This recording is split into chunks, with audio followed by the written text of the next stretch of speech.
Dear Juno by Soy Young Pak. Illustrated by Susan Kathleen Hartung. Juno watched as the red and white blinking lights soared across the night sky like shooting stars and waited as they disappeared into faraway places. Juno wondered where they came from. He wondered where they were going. And he wondered if any of the planes came from a little town near Seoul where his grandmother lived and where she ate persimmons every evening before bed. Juno looked at the letter that came that day. It was long and white and smudged. He saw the red and blue marks on the edges and knew the letter came from far away. His name and address were neatly printed on the front, so he knew the letter was for him. But best of all, the special stamp on the corner told Juno that the letter was from his grandmother. Through the window, Juno could see his parents. He saw bubbles growing in the sink. He saw dirty dishes waiting to be washed. He knew he would have to wait for the cleaning to be done before his parents could read the letter to him. Maybe I can read the inside too, Juno said to his dog Sam. Sam wagged his tail. Very carefully, Juno opened the envelope. Inside, he found a letter folded into a neat small square. He unfolded it. Tucked inside were a picture and a dried flower. Juno looked at the letters and words he couldn't understand. He pulled out the photograph.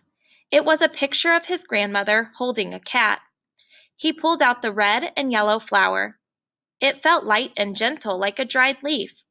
Juno smiled. "Come on, Sam," Juno said. "Let's find Mom and Dad."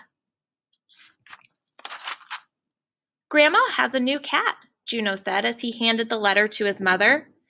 "And she's growing red and yellow flowers in her garden." "How do you know she has a new cat?" Juno's father asked. "She wouldn't send me a picture of a strange cat," said Juno. "I guess not," said Juno's father. "How do you know the flower is from her garden?" asked Juno's mother. "She wouldn't send me a flower from someone else's garden," Juno answered. "No, she wouldn't," said Juno's mother. Then Juno's mother read him the letter. Dear Juno, how are you? I have a new cat to keep me company. I named him Juno after you. He can't help me weed, but the rabbits no longer come to eat my flowers. Grandma. Just like you read it yourself, Juno's father said.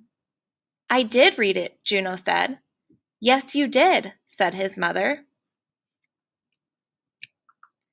At school, Juno showed his class his grandmother's picture and dried flower.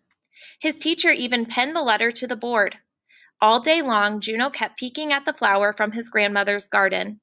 He didn't have a garden that grew flowers, but he had a swinging tree. Juno looked at the letter pinned to the board. Did his grandmother like getting letters too? Yes, Juno thought. She likes getting letters just like I do. So Juno decided to write one. After school, Juno ran to his backyard. He picked a leaf from the swinging tree, the biggest leaf he could find. Juno found his mother, who was sitting at her desk. He showed her the leaf. I'm going to write a letter, he told her. I'm sure it will be a very nice letter, she answered, and gave him a big yellow envelope. Yes, it will, Juno said, and then he began to draw. First, he drew a picture of his mom and dad standing outside the house. Second, he drew a picture of Sam playing underneath his big swinging tree. Then, very carefully, Juno drew a picture of himself standing under an airplane in a starry nighttime sky. After he was finished, he placed everything in the envelope. Here's my letter, Juno announced proudly. You can read it if you want. Juno's father looked in the envelope. He pulled out the leaf. Only a big swinging tree could grow a leaf this big, he said. Juno's mother pulled out one of the drawings. What a fine picture, she said. It takes a good artist to say so much with a drawing. Juno's father patted Juno on the head. It's just like a real letter, he said. It is a real letter, Juno said. It certainly is, said his mother. Then they mailed the envelope and waited. One day, a big envelope came. It was from Juno's grandmother. This time, Juno didn't wait at all. He opened the envelope right away. Inside, Juno found a box of colored pencils. He knew she wanted another letter. Next, he pulled out a picture of his grandmother. He noticed she was sitting with a cat and 2 kittens.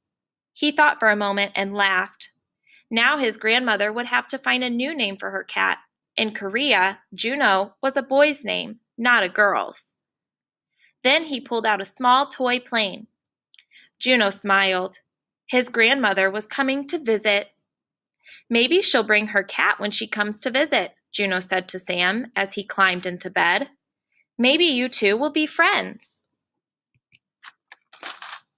Soon, Juno was fast asleep, and when he dreamed that night, he dreamed about a faraway place, a village just outside Seoul, where his grandmother, whose gray hair sat on top of her head like a powdered donut, was sipping her morning tea. The cool air feels crisp against her cheek, crisp enough to crackle. He dreams like the golden leaves which cover the persimmon garden.